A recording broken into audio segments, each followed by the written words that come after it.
국어의 원리, 실전을 만나다 1%의 기적. 네, 안녕하십니까.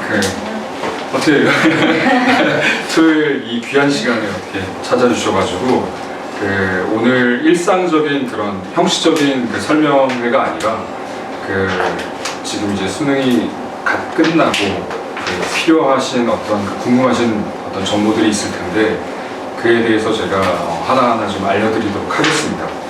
자, 먼저 이번 수능 같은 경우에 우리가 이제 불수능이다 이렇게 했는데 혹시 수능이 왜 불수능인지 혹시 이유를 아십니까? 제가 말씀드리는 거는 뭐냐면은 어머니들께서 이제 아시는 부분도 있고 또 그 다음에 좀 잘못 알고 계신 부분도 있고 또 모르시는 부분들도 있기 때문에 수능의 좀 본질을 좀 알려드리고 그리고 이제 학생들에게 이제 공부를 이제 1년 동안 어머니들께서 함께 하시려면은 좀 수능이 어떤 거다라는 걸 좀 본질적으로 이해를 하셔야 아무래도 그냥 공부해라 열심히 해라가 아니라 어떤 구체적인 좀 가이드라인을 좀 잘 제공해 줄 수 있기 때문에 그 부분에 대해서 좀 말씀드린 겁니다. 먼저 이제 우리가 불수능이다 그러면은 일반적으로는 문학이 어렵거나 비문학이 어렵거나 할 텐데 올해 같은 경우에는 비문학이 좀 어려웠습니다. 그래가지고 오답률 같은 경우에 잠시 보시면은 자 여기 보시면은 우리가 2024학년도 수능이 있고 그리고 올해 수능이 있는데 보면은 굉장히 좀 쌍둥이 같은 느낌이 좀 드실 겁니다. 2사 수능에 보면은 엄매가 1등급 컷이 85인데 올해도 지금 예상 등급 컷이 85고 2등급 컷도 77인데 77이고 69인데 69인 겁니다. 마치 데칼코마니죠. 그런데 이제 다만 이제 차이점이 있다라고 한다면은 화작 같은 경우에는 이제 점수 차이가 원점수로 보면 2점밖에 나지 않았는데 올해는 어떻습니까? 그보다 2배인 4점 차이가 나는 겁니다. 그래서 우리가 이제 1등급으로 이제 자기가 이제 등급을 맞기 위해서 국어 같은 경우에 엄매를 선택한 학생 같은 경우에는 85점만 받으면 1등급이 되는데 화작은 89가 돼야 되니까 최소 2문제 정도는 더 맞춰야 이제 100점이 되는 겁니다. 그리고 올해 과목들 중에서 가장 어려웠던 과목, 그러니까 어려웠던 과목이라는 게 표준 점수화를 하게 되면은 점수가 이제 이 100점 만점에서 바뀌게 되는데 국어 같은 경우에는 국어 같은 경우에는 이제 146점이 되죠. 표준 점수입니다.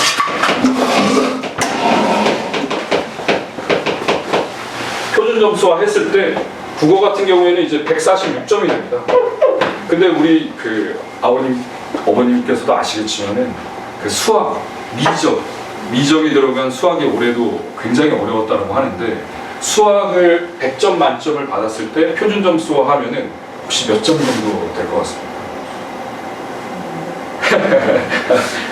142점입니다.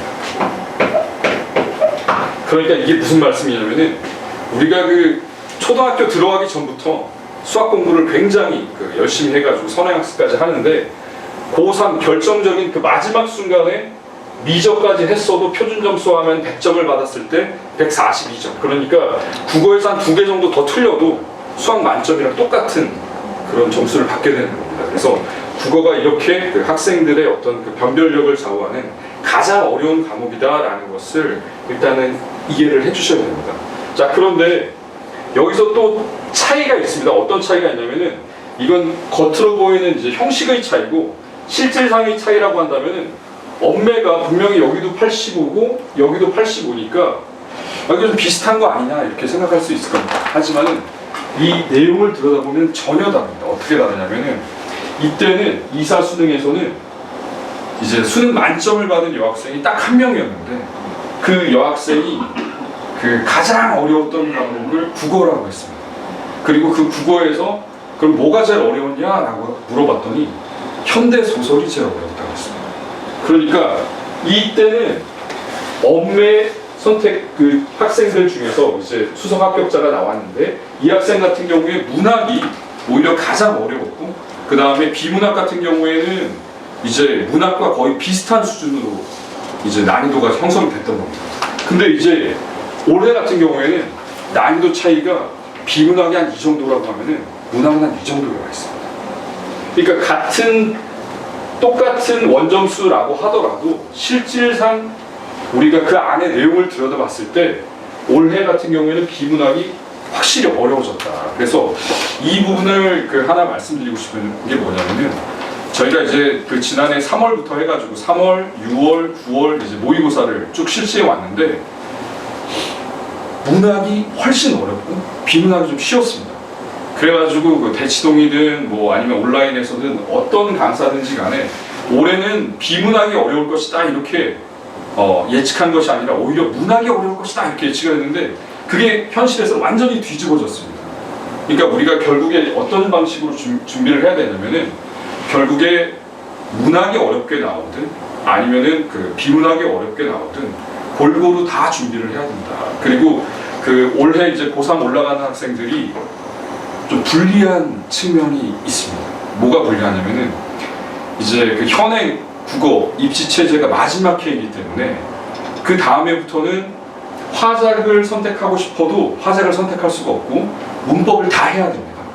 그러다 보니까 올해 같은 경우에 이제 화작만 선택하고 문법을 피해갈 수 있는 마지막 해이기 때문에 이제 마지막에 N수생들이며 온갖 학생들이 치열하게 경쟁을 합니다. 그래서 이 경쟁에서 우리가 살아남기 위해서는 문학뿐만이 아니라 비문학 그리고 선택 과목 혹시 어떤 선택 과목 이미 정하셨나요?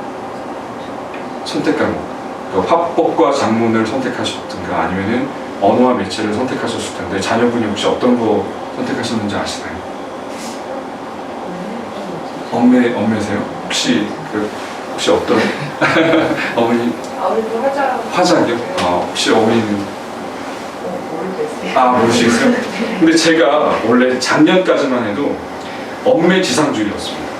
그러니까 엄매지상주의인 이유가 뭐냐면은 학생들이나 어머님들, 아버님들이 이제 좀 놓치시는 부분들이 뭐가 있냐면은 내가 화작을 선택하면은 문법 문제 몇 문제 나오냐면은 5문제 나옵니다. 45문항 중에.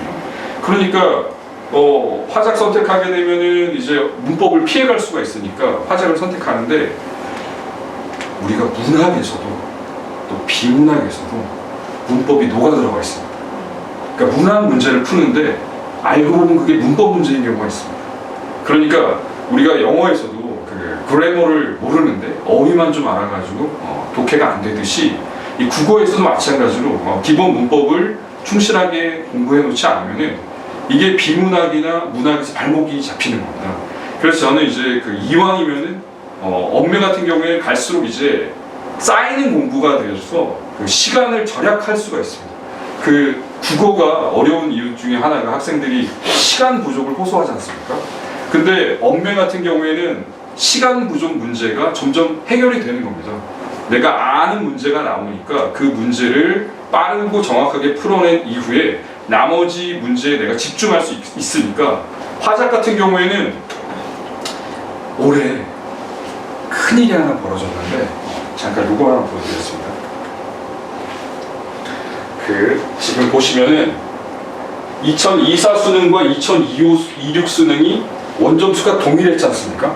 근데 구성 내용이 완전히 바뀐 겁니다. 이때만 보더라도 보시면은 탑10 오답률 탑10 문항 중에서 문학이 하나, 둘, 셋, 네 개가 들어왔었습니다. 근데 올해 보시게 되면은 불수능이라고 하고 있는데 문학이 하나도 없습니다. 오답률 탑10 안에 문학이 하나도 없습니다. 그러니까 우리가 국어라고 하면 언뜻 시나 소설, 문학이라고 생각하는데 변별력을 좌우하는 것이 전혀 문학이 아니다. 그 다음에 또 다른 차이가 있습니다. 여기 1번부터 10위까지, 1위부터 10위까지 보시면은 선택이라고 써 있는 것이 하나도 없습니다. 근데 여기 보시면은 엄매 이렇게 들어가 있습니다. 엄매 5문항 중에 3문항이 탑10 안에 들어온 거예요. 그러니까 이게 다 문법 문제입니다. 그러니까 문법이 고작 5문제가 45문항 중에 5문항이 출제돼요. 그 중에 3문항이 탑10 안에 들어왔다는 것은 그 비중으로 따지면 가장 압권입니다. 압권. 그러니까 아무리 3년 동안 문법 공부를 열심히 했다고 고등학교에 와가지고 하더라도 오답률이 어마어마하게 높은 겁니다. 지금 오답률이 어느 정도 높은 거냐면은 이게 한 70% 정도 되는데 이번에 55만 명이지 않습니까? 거의 40만 명 학생이 그걸 틀린 겁니다. 그러니까 엄매를 제가 선택을 하라고 작년까지만 해도 엄매 지상주의자였는데 이런 식의 현실이 펼쳐지니까 엄매를 권하는 게 굉장히 조심스러운 겁니다. 엄매를 권하는 게 다만 이제 이거를 뛰어넘을 수만 있다라고 한다면 경쟁력이 확 생기는 겁니다. 그래서 저 같은 경우에는 이제 구체적으로 수업 소개를 하겠지만은 본 수업만 하는 게 아니라 제가 기초 클리닉과 그 다음에 심화 클리닉을 이 본 수업 양쪽으로 제가 진행을 합니다. 원래는 심화 클리닉만 작년에는 진행을 했는데 작년에 그래서 좀 드라마틱한 일이 뭐냐면은 광문고 4등급 학생입니다. 4등급 학생인데 제가 이 클리닉을 언제 하냐면은 일요일 아침 7시 반에 합니다. 그러니까 일요일 아침 7시 반이면은 다 잡니다. 다 자는 시간인데 제가 불러가지고 클리닉을 합니다. 애들을. 그러면은 출석률이 다행히 좋습니다. 그러니까 거의 전 학생들이 출석을 하는데 한 번도 빠지지 않은 학생이 있는데 그 학생이 4등급에서 1등급으로 올라갔습니다. 그 이유가 뭐냐면은 심화 클리닉에서는 제가 수능에서 고난도 문제뿐만 아니라 우리가 EBS 연계가 되는데 EBS 연계에서 좀 가장 어려운 사고 능력을 키워줄 수 있는 문제들을 일요일 아침에 다루는 겁니다. 그러니까 그 시간에 충실하게 참여한 학생들은 어느새 점점 발전을 해가지고 그렇게 해서 등급이 올라갑니다. 그리고 사실은 고3이 굉장히 불리합니다. 수능에 있어서. 불리한 이유가 뭐냐면은 내신을 하다가 수능을 하다가 내신을 하다가 수능을 하다 보니까 쓰는 근육이 좀 다릅니다. 그러니까 일종의 보면은 약간 테니스랑 좀 탁구라 그럴까? 그러니까 내신이 좀 탁구라 그러면은 이 수능이 좀 테니스 같은 요소가 좀 있는데 이게 쓰는 머리가 좀 근육이 좀 다르다 보니까 애들이 모두 전환이 안 돼가지고 그렇게 이제 아예 그렇게 한 회차도 빠지지 않고 끝까지 수업을 꾸준히 들은 학생은 4등급에서 1등급도 올라가는데 근데 2등급 학생이 내신과 내신은 이제 1등급입니다.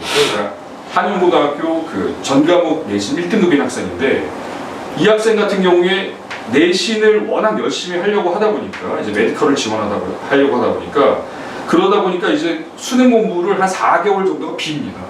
내신에 집중하는 기간 때문에 그러다 보니까 2등급 학생이 요번에 이제 딱 컷에 걸려 있습니다. 1등급이 될지 안 될지 컷에 걸려 있는데 그래서 이게 1등급 받는 게 내신 1등급이라고 하더라도 수능 1등급이 좀 쉽지가 않다라는 말씀을 드려가지고 꾸준히 하지 않으면은 수능에서 1등급 받는 것이 굉장히 어렵다는 말씀을 드립니다.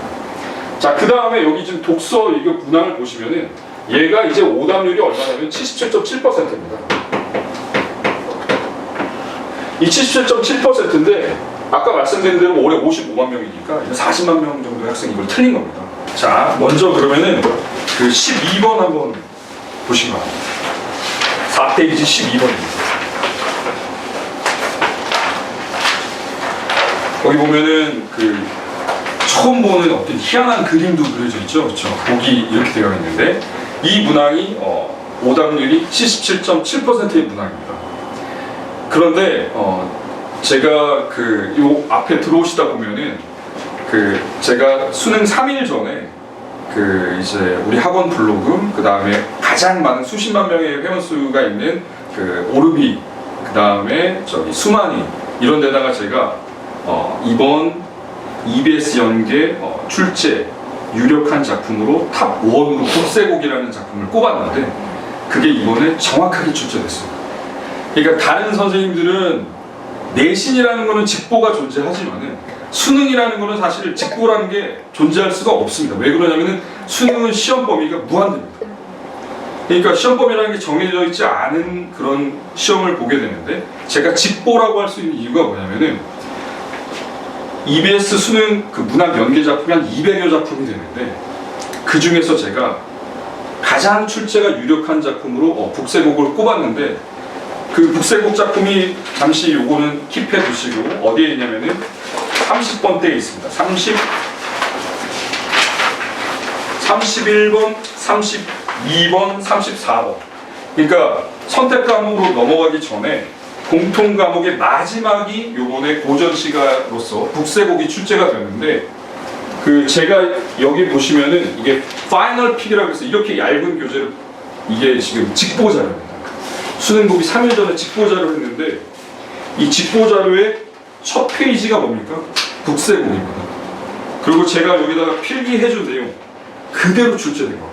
그러니까 31번, 32번은 답이 번쩍 손을 들고 있는 수준이고, 34번의 키워드 보충은 사실 어느 책에도 나와 있지 않은 필기인데, 제가 여기다가 지금 보시면은 보충이라고 적어놨습니다. 그래서 그대로 출제가 된 겁니다. 그러니까 이게 왜 이렇게 출제가 되냐면은, 이 작품이 지금까지 평가원에서 31년 동안 단 한 차례도 출제한 적이 없습니다. 두 번째 이유는 굉장히 문학성이 뛰어납니다. 그러니까 임금에 대한 연군도 있고, 탐관오리에 대한 횡포도 있고, 백성에 대한 애민정신도 있고, 암행어사로서의 본인의 직무에 대한 고충도 들어가 있는데, 단지 그걸로 끝나는 것이 아니라 이 작품은 굉장히 해학적입니다. 해학과 풍자가 있는 작품이라서 제가 가장 유력한 작품으로 이 작품을 꼽았고, 그래가지고 제가 이거를 마지막 직보 때, 수능이라는 게 직보가 사실 존재하지 않지만 파이널 특강 때 이걸 한 겁니다. 그러니까 학생들이 시험 보다가 정말 깜짝 놀랐다. 왜냐면은 이 34번 정도까지 오면은 지칩니다, 학생들이. 완전히 이제 그로기 상태에 이제 휘말리게 되는데, 그 순간에 마치 이제 정말 놀랄 정도로 이 문제 지문을 읽지 않고, 작품을 읽지 않고도 풀 수가 있습니다. 왜 그러냐면은 제가 지문까지 적중했습니다. 여기 왼쪽에 요만큼이 그대로 나옵니다. 그러니까 이 이유가 뭐냐면은, 제가 말씀드린 것처럼 제가 작두를 탄 무슨 무당이라서가 아니라, 가장 출제될 만한 것을 경향성에 맞추어서 1년간 준비해왔기 때문에 이거를 맞출 수가 있는 겁니다. 그러면 학생들이 여기서 시간이 엄청 세이브가 되는 겁니다. 그런 다음에 나머지 선택 과목을 풀든 아니면은 선택 과목을 먼저 풀고 문학을 와서 풀었든지 간에 큰 효과가 있습니다. 그리고 다시 이제 12번으로 넘어가 주시면 됩니다. 12번. 그럼 다시 12번으로 넘어가 주시면은, 그러면은 과연 이 문제 77.7% 오답률 1위인 이 문항을 지금 나눠드린 EBS 있지 않습니까? EBS, 이게 EBS 해설입니다. 이게 지금 방금 전에 나눠드린 게 EBS 해설이고, 그 다음에 오늘 제가 나눠드린 그 책자 중에 요게 있습니다. 불쓰는 국어 총평이라는 게 있습니다. 이게 제가 전 문항을 거의 일주일간 식음을 전폐하면서 쓴 해설지인데, 이 해설지가 제가 감히 말씀드리지만 대한민국 최고 수준 해설지입니다. 한 글자 한 글자 제가 다 적었습니다. 다 적었는데, 이 12번 문제의 해설을 EBS에서도 틀렸습니다. 정답은 평가원이 공개하고, 그거 아십니까, 어머니, 아버지? 우리나라에서 평가원이 수능 문제를 출제하는데, 평가원은 단 한 차례도 해설을 제공한 적이 없습니다. 왜냐하면 평가원이 해설을 제공하게 되면 이 출제 원리가 노출이 되기 때문에, 이 해답은 평가원이 제공하지만 해설지는 다 EBS가 제공을 하는데, 지금 전국의 어느 해설지도, 그 다음에 어느 강사도 이거에 대한 정확한 해석이 없습니다. 그래서 제가 지금 유튜브에 공개를 했는데, 그래서 깜짝 놀랐다라는 그런 댓글이 올라오듯이, 저의 그 해설 능력이 좋다는 걸 강조드리고자 함이 아니라, 그거는 이제 격가지고, 본질은 뭐냐면 전 이걸 예상했습니다. 이 문제를 예상합니다. 그럼 어떻게 예상을 하느냐? 저는 국어 강의를, 제 국어의 원리라는 한 50페이지짜리 책자가 있습니다. 원래는 A4 앞뒤 한 장으로 제가 국어의 원리를 나눠줬는데, 그게 너무 암호문 같다 보니까 애들이 그걸 해독을 못하는 겁니다. 그래서 제가 그걸 풀어가지고 50페이지짜리의 국어의 원리라는 그 책자를 집필을 했는데, 그 안에 출제 원리가 다 녹아 있습니다. 그 이유가 뭐냐면은, 어느 참고서도 수능국어 출제의 원리다라고 밝힐 수가 없습니다. 그 이유는 평가원이 단 한 차례도 해설지를 제공해 준 적이 없기 때문에 다 어떻게 보면 아름아름 아는 수밖에 없습니다. 근데 제가 여기 앞에 이렇게 놓인 게 뭐냐면은 1년간 저희가 풀었던 모의고사 문제죠. 처음에는 과제물을 주간 과제물로 작은 책자로 나갔더니 이게 이제 그 학생들이 아쉬운 게 뭐냐면 글자가 작다 보니까 푸는 게 느낌이 다릅니다. 그리고 제가 3월부터는 이제 큰 책자로 바꿔가지고 11월까지 이걸 쭉 진행을 했는데 저희가 기본적으로 이렇게나 많이 시험장에 문제를 풀고 들어갑니다. 근데 이게 일반 선생님들이 좀 어려운 이유가 뭐냐면은 강의가 제일 어려운 게 모의고사 강의입니다. 문제가 내년에 이게 싹 다 바뀌어서 모의고사 문제가 또 나갑니다. 그러니까 강사 입장에서는 매주 새로운 문제를 준비해서 해설을 해줘야 되니까 굉장히 부담이 많기 때문에 보통 한 달에 한 번, 많아 2번 정도 진행을 합니다. 근데 저는 매주 모의고사 과제물로 진행을 하기 때문에 사실 이번 수능이 어렵다라고 하지만은 이거보다 더 어렵게 준비를 했습니다. 그래서 저희 반 학생들 같은 경우에 등급이 가장 드라마틱하게 올라간 친구가 5등급에서 2등급으로 올라간 거고, 아까 말씀드린 대로 광문고 3등급 학생이 1등급으로 올라간 거고, 근데 2등급 그대로인 학생도 사실은 있습니다. 근데 1등급 그 딱 커트라인에 있어가지고 다행히 1등급이 되면 다행인데 그만큼 등급 올린다는 게 고3이 되면은 매우 힘듭니다. 왜냐면 문제도 어려워지는 데다가 N수생들과도 전쟁을 해야 되고 같은 학급에 있는 내 친구들도 이제 공부를 열심히 시작하는 겁니다. 그렇기 때문에 다들 열심히 하는 상황에서 또 경쟁자가 더 센 경쟁자가 들어온 상태에서 등급을 올린다라고 한다는 게 사실은 거의 불가능에 가깝죠. 근데 그것이 가능한 방법이 있다고 한다면 아까 말씀드린 대로 저는 가장 경쟁력을 심화 클리닉에서 둔 겁니다. 그러니까 공부를 잘하기 위한 가장 제일 조건은 좀 억울해야 됩니다. 왜 억울하냐? 내가 너무 열심히 해서 성적이 안 나오는 게 억울하다는 느낌이 들고, 그 다음에 불안감을 해소하는 최고의 치료약이 있습니다. 성실함입니다.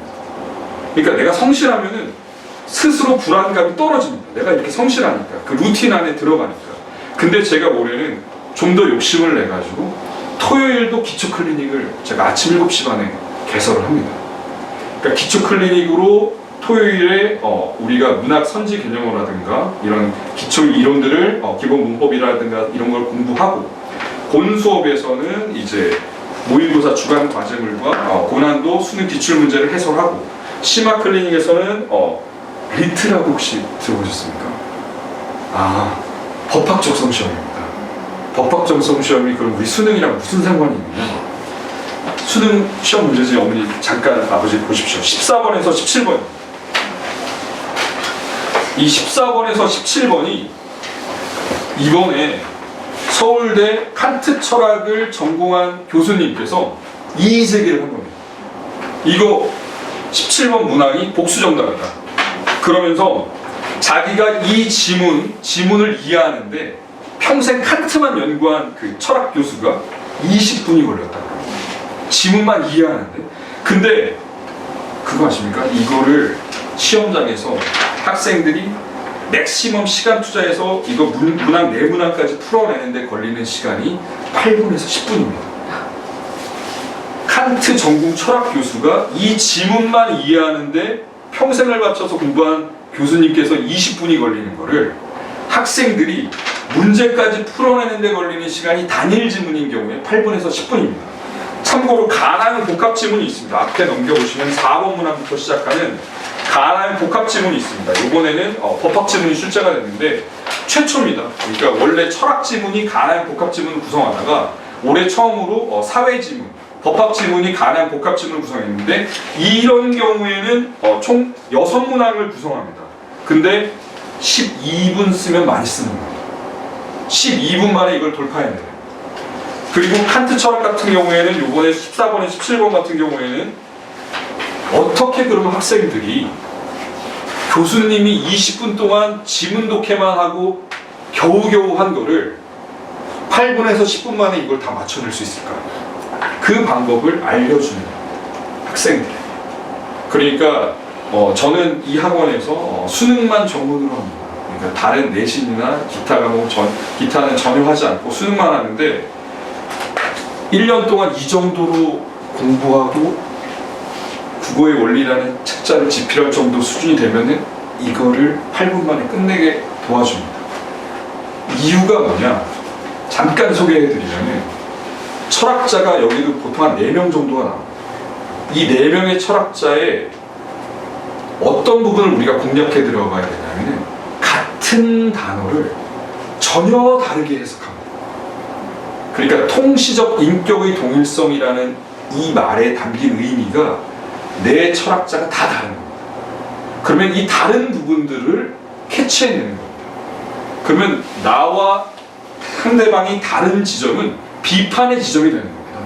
그럼 그런 부분에 대해서 이 견해를 이해는 못하더라도 정리해낼 수가 있습니다. 그러면 문제가 다 풀립니다. 그러니까 사실은 이렇게 난해한 문장도 우리가 해결할 수 있는 거고, 앞서 제가 설명드린 12번을 제가 적중했다라고 하는 이유는 뭐냐면은 수능이 요구하는 최고 수준의 사고력 문제가 있습니다. 제가 잠깐 이런 말씀 드릴까요? 우리가 수능이라고 하면 수학 능력을 얘기하는데,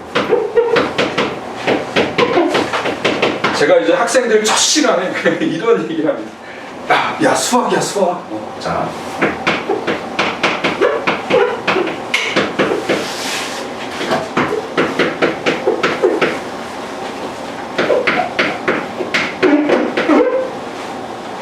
학은 다 똑같으니까. 야, 이 셋 중에 수학 능력 시험이 뭔 거 같아? 네, 제가 첫 질문을 합니다. 제 그 수업에는. 그러면은 제일 많습니다. 제일 많고, 그 다음에 이게 제일 꼴찌입니다. 그 다음에 이걸 하고. 근데 정답은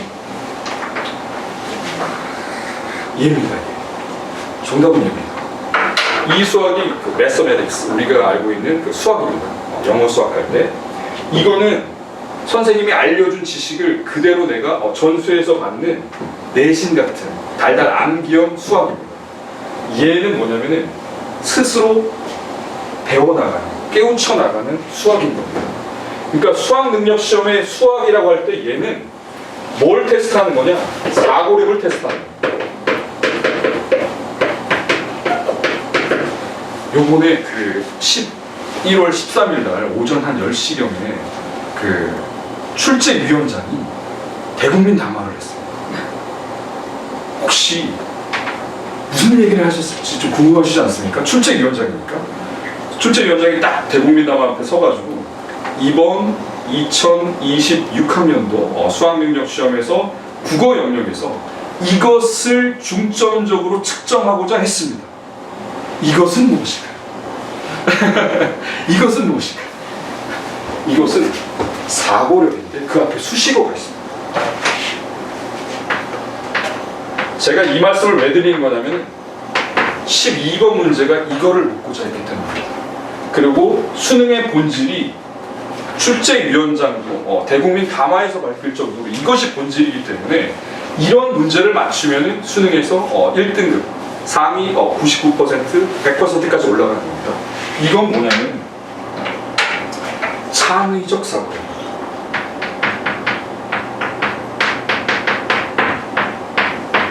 이걸 아셔야 됩니다. 수능 국어는 창의력을 요구합니다. 이 학생들은 또 이런 얘기하면 굉장히 의아해합니다. 아니 무슨 국어가 창의성을 요구하는 과목이냐? 도무지 이해가 안 된다. 자, 창의성의 본질이 어디냐면 문제 해결 능력에 있습니다.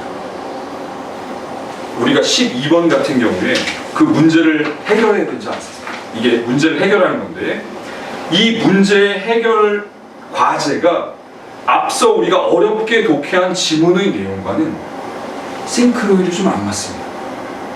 이게 뭐냐면은 우리가 교과서를 열심히 공부한 학생이 인생에서 성공합니까? 아닌 이유가 뭐죠? 현실은 교과서가 좀 다르기 때문에. 그래서 수능에서 국어에서 물어보는 본질은 뭐냐면은 열심히 너가 지문에서 이론을 이해했어? 그거와 다른 현실을 보여줄게. 이 현실을 네가 이 문제를 해결해봐. 이렇게 출제가 되는 겁니다. 그렇기 때문에 12번 문항을 학생들이 풀 때 아무리 이론을 내가 제시문을 이해했다라고 하더라도 고지고대로 풀면 안 풀립니다. 즉 12번 안에는 이론과 제시문과는 다른 현실 세계의 문제가 담겨 있는 겁니다. 그 부분을 찾아내고 그 부분을 찾아내면 12번 문제가 정답 1번에서 바로 풀립니다. 2, 3, 4, 5를 볼 필요도 없었던 겁니다. 너무나 명확하기 때문에. 그래서 제가 이거를 학생들한테 그 비문학 강의할 때 가장 중요한 포인트로 강조를 합니다. 제시문과 보기가 다를 때 이 부분의 차이점을 포착해내고 그것을 해결해봐라. 작년에 이거는 그 과학기술 지문인데 작년에 오답률 1위였던 문항이 있습니다. 그게 뭐냐면은 개화 문제입니다. 개화. 17세기, 18세기, 19세기 우리나라의 개화 문제인데 그 개화 문제는 역사 문제지 않습니까? 챗 GPT가 유일하게 틀렸던 문항이 8번 문항입니다. 그게 바로 똑같았습니다. 제시문과 이 보기가 사례로 제시된 보기가 다른 지점, 그 다른 지점을 포착해낼 수 있었으면 그 문항을 풀 수 있는데 아직 인공지능도 그거 못 풀어내요. 그러니까 우리 학생들이 수능이라는 이 국어, 수능 국어라는 영역에 공부를 할 때 이 창의적 사고력이 가장 본질적이다라는 데서 사고가 시작이 출발점이 여기서 시작한다는 겁니다. 그리고 제 수업의 목표도 어떻게 하면 사고력을 키울까에 있는 것이지 지식 전달은 굉장히 좀 미미한 겁니다. 그리고 다만 지식이라고 할 때는 우리가 어떤 부분이 중요하냐면은 한자 어휘력이 좀 중요합니다. 한자 어휘력을 학생들이 좀 소홀히 해왔기 때문에 우리가 영어 버케블러리 모르고서는 영어 독해가 불가능하듯이 사실 여기서도 지금 이게 한자지 않습니까? 이런 거를 출제자들이 포인트로 삼는 겁니다. 같은 소리로 들리는 동음이지만 뜻이 다른 동음이 이어라든가 아니면 같은 어휘이지만 맥락적으로 다르게 해석된다든가 결국에 어휘력에서 판가름이 나는 부분이 마지막에 최종에 있기 때문에 최초에서부터 우리가 어휘력 공부를 놓치면 안 되는 겁니다. 그래서 제가 매주 그 비문학, 인문, 사회, 과학으로 해서 그 어휘력 과제물을 매일매일 공부할 수 있도록 자료를 나눠서 구성해 주는데 그때 한자 어휘를 철저히 하지 않은 학생들은 막판에 뒷심이 딸립니다. 그래서 어휘력이 기본이 되지만은 배경 지식 같은 경우에는 사실은 너무 암기식으로 매달리는 것은 좋지가 않습니다. 이유는 뭐냐면은 지금 우리가 잠깐 보시면은 10번에서 13번 질문 한번 어머니 한번 보십시오. 시작을 어떻게 합니까? 열팽창이란 물체의 온도 변화에 따라 그 길이 부피가 변화하는 현상을 말한다. 이렇게 시작합니다. 이게 뭡니까? 개념입니다. 개념. 수능은 개념을 제시하는 걸로 시작을 합니다. 개념을 제시하는 걸로 시작하니까 배경 지식이라고 하는 것이 1문단에 다 있는 겁니다. 1문단을 제대로 내가 독해할 수 있으면은 그 배경 지식을 가지고 아래 문단들을 이해해 나가면서 문제를 풀어 나갈 수 있기 때문에 결국에 수능이라는 게 이 개념의 해석과 적용이 이게 본질이에요.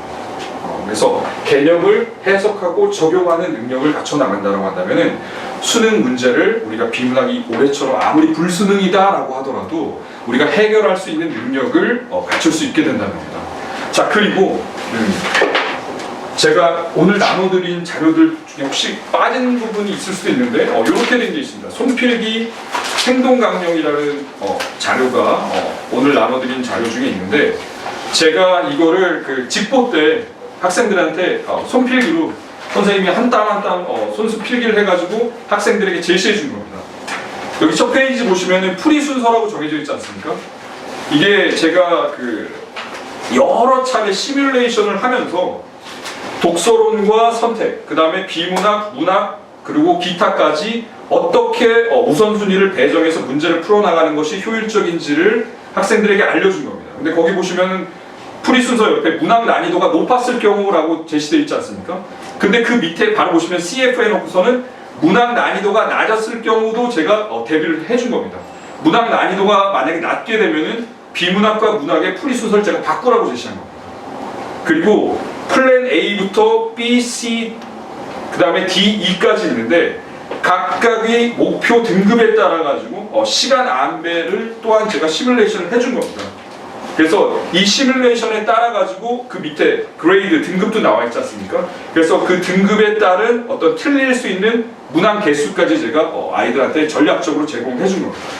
그리고 넘기시면은 이제 그 다음 페이지에는 좀 어머니는 아무래도 충분히 이해하실 내용이긴 하지만은 제가 그거는 잠시 패스를 하고 어떤 부분을 언급해 드리고자 하냐면은 그 다음 페이지에 문학에 되어 있습니다. 문학. 자, 왼쪽 문학 그 한 페이지 문학이 수능 문학이 끝난 겁니다. 그 한 페이지 내용을 내가 자유자재로 구사하기 위해서 1년 동안 준비를 하는 겁니다. 근데 거기서 문학 이퀄 해놓고 제가 뭐라고 써놨습니까? 사실적 독해라고 써놨습니다. 그러니까 학생들이 이 지점을 놓칩니다. 수능 문학의 본질은 사실적 독해에 있습니다. 사실적 독해라고 한다면은 시는 가장 중요한 게 화자가 처한 상황입니다. 현실적 상황을 이해하면은 그 화자가 느끼는 정서나 태도가 자연스럽게 공감되어져 나올 수가 있습니다. 가령 예를 들어서 우리 어머니 아버지께서 처한 현실이 뭡니까?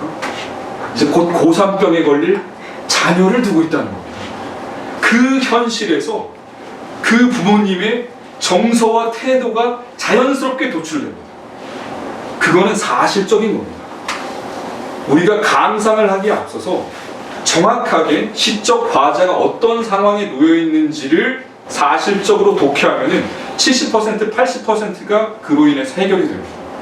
그래서 수능은 데이터뱅크 안에 그 저장되어 있는 시문학 작품만 하더라도 현대시만 3,000작품이 넘습니다. 도저히 이걸 공부해서 들어가서 우리가 맞춘다는 건 불가능합니다. 그러면 어떤 문제라도 맞출 수 있는 게 뭐냐? 상황을 이해하는 데서 시작을 합니다.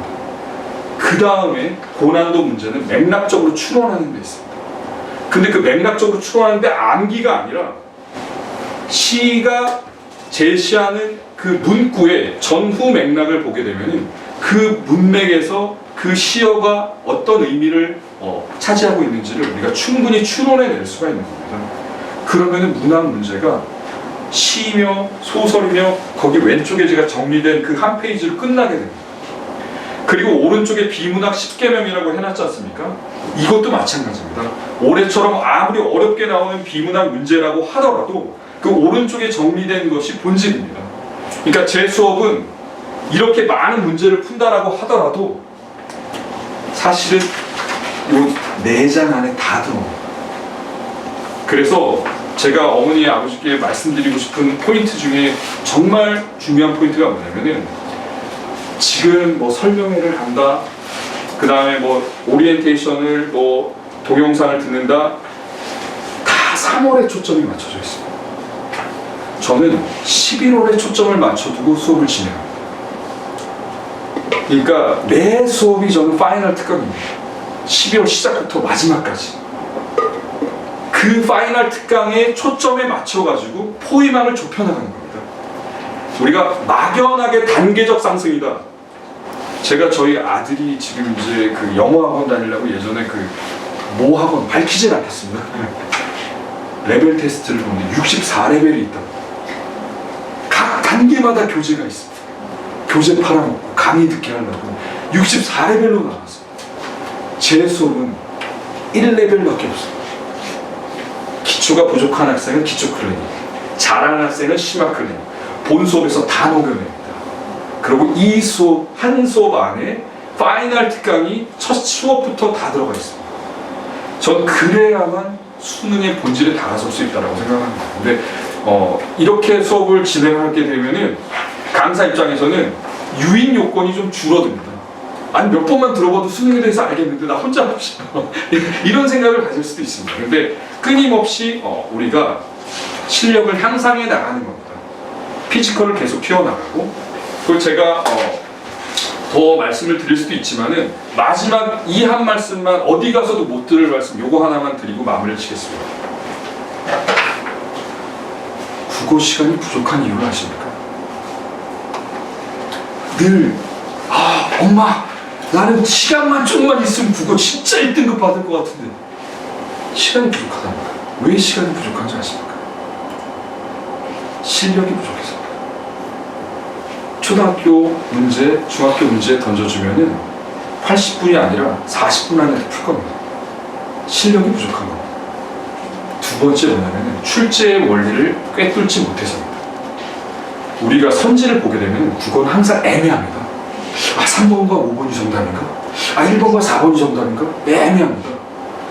제가 출제의 원리를 알려주면 내용과 원리를 크로스 체크하는 힘이 생깁니다. 내용이 추상적이고 애매하고 모호할 때 출제의 원리적으로 접근하면 선명해지는 것을 배우게 됩니다. 그 다음에 마지막 이겁니다. 국어에는 3요소가 있는데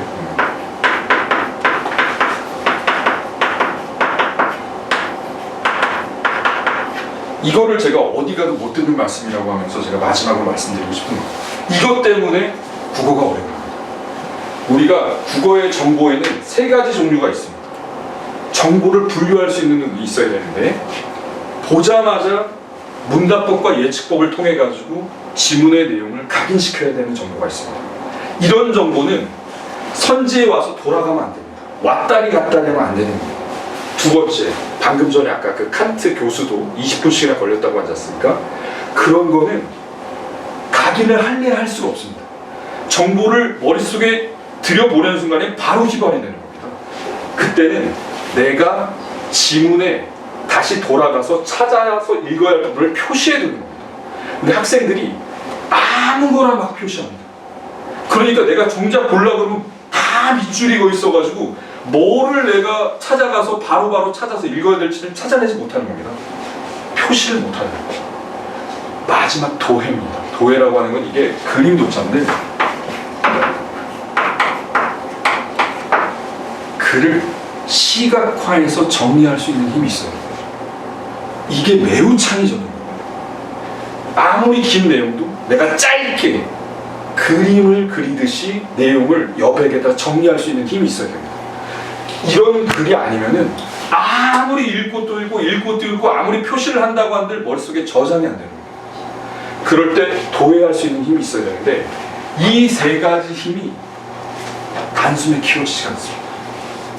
글을 보고 어떤 정보인지 각인해야 될 정보인지 표시해야 될 정보인지 도해해야 될 정보인지를 내가 파악해내고 그러면서 각인하고 표시하고 도해하는 힘을 키워야 되는데 이게 쉽지가 않습니다. 이게 쉽지가 않기 때문에 국어가 아무리 공부해도 맨날 성적이 그 모양이고 뭐 집까지 팔아야 된다라고 막 농담처럼 이야기를 하고 뭐 인강 1타를 듣든 뭘 하든 소용이 없다는 얘기를 하는 겁니다. 저는 이거를 키워주려고 노력합니다. 수업에서 가장 제가 주력하는 부분이고 차별화되는 지점입니다. 그래서 제가 오늘 그 어머니, 아버님들께 나눠드린 자료 다시 한번 제가 말씀드립니다. 이게 우리가 최종까지 갈 파이널 자료입니다. 여기에다가 제가 아이들한테 나눠주게 이 파이널 P입니다. 수능 아침에 뭘 들고 가야 될지 고민이 많습니다. 학생들. 엄마 나 무슨 책을 들고 가야 돼? 우리 학생들은 고민이 없습니다. 이것만 딱 들고 가면 이것만 들고 가라고 하고 그 다음에 제가 오늘 나눠드린 자료 중에서 제가 구체적으로 커리큘럼에 대해서는 크게 언급을 안 드렸습니다. 그런 건 사실 그냥 보시면 알지 않습니까? 그래서 제 커리큘럼은 여기에 다 제시가 되어 있습니다. 이거 보시면은 제 1년 커리큘럼이 다 구성되어 있고 이 핵심은 여기 구성된 커리큘럼보다 본질적인 거 각인 표시 도해, 그 다음에 기초 클리닉, 본 수업, 심화 클리닉으로 이어지는 그 다음에 매주 수요일에는 제가 학생을 픽합니다. 너는 말이야 기초 클리닉을 진행해도 심화 클리닉을 진행해도 좀 선생님이 한번 따로 만나고 싶어. 제가 픽하는 학생은 제가 수요일에 콜을 합니다. 그래서 늦으면은 10시 이후에도 괜찮습니다. 왜냐면 제가 집이 여기서 걸어서 5분 10분밖에 안 걸립니다. 그래서 제가 언제든지 수요일에는 제가 픽한 학생들과 만나가지고 특별 레슨까지 1대1 레슨까지도 진행을 한다는 점 제가 말씀을 드리고 혹시라도 질문이 있으시면 제가 질문 받도록 하겠습니다. 수요일에 픽한다는 얘기가 예. 뭐가 아니라 보충 수업 같은 거? 아니요. 그게 아니라 그러니까 기초 클리닉도 듣고 본 수업도 듣고 그 다음에 심화 클리닉도 들었는데 제가 진행을 하다 보면은 제 눈에는 그냥 바로 보입니다. 너도 와. 너 선생님이 좀 봐야겠어. 그렇게 해서 특훈을 하는 겁니다. 그래서 이제 한 학생이 2번 불리는 경우도 있고, 아니면은 뭐 예를 들어서 너무 잘하면은 본 수업 때 이미 소화가 다 되는 겁니다. 제가 그 어머니 아버님께 하나 또 자료 드리는 자료 중에 뭐가 있냐면은 요 제 리본된 자료가 있습니다. 그 리본된 자료를 보면은 2페이지 보면은 제 입으로 좀 말씀드리기 좀 어렵지만은 그래도 말씀을 드리겠습니다. 그 2페이지 보면 제 수업 듣고 요번에 그 수능 다음날 저한테 문자를 준 학생입니다. 이 학생이 그 한영고 내신 올 1등급 학생입니다. 출제 원리를 설명함으로써 막혔던 부분이 뻥 뚫렸다. 이게 사실은 쉬운 게 아닙니다. 실력이 있어야 됩니다. 그 다음에 학생들이 멘탈 나갔을 때 잘 케어하고 제 자료만 고집하지 않고, 그 다음에 틀릴 법한 부분을 정확히 알고 있고 EBS 연계 자료를 중요 작품 모아줬고 거기서 대부분 나왔다라는 거 극찬을 받았습니다. 자, 그 다음에 그 다음 페이지에 보시면은 모 어머니께서 저한테 보내주신 문자도 있고, 그 다음에 학생들과 제가 공부하는 내용에 대해서 주고받는 내용들의 문자들이 있습니다. 그 2번째 문자 같은 경우에는 이제 이 학생이 저한테 어떤 질문을 하게 되면 제가 설명을 해주고 거기 맨 마지막에 또 나와 있지 않습니까? 쌤 저 국어 시험 다 맞았어요. 이렇게 하는 친구도 있었고, 그 다음에 그 바로 밑에 보시면은 이게 감동적입니다. 이 친구 같은 경우에는 7등급이었습니다. 그래가지고 체대를 가겠다고 저한테 왔는데 그 아침에 저한테 몇 시에 문자 보냈는지 한번 확인해 보십시오. 오전 5시 10분입니다. 일어나서 지문 풉니다 선생님 하고서는 제가 학생들한테 강조하는 게 아침에 등교하기 전에 2시간 공부해요. 사실 이게 제가 어렸을 때 하던 방법인데, 아침에 공부를 하고 시작을 하고 학교에 가면은 공부하는 머리로 세팅이 돼서 하루 종일 그게 갑니다.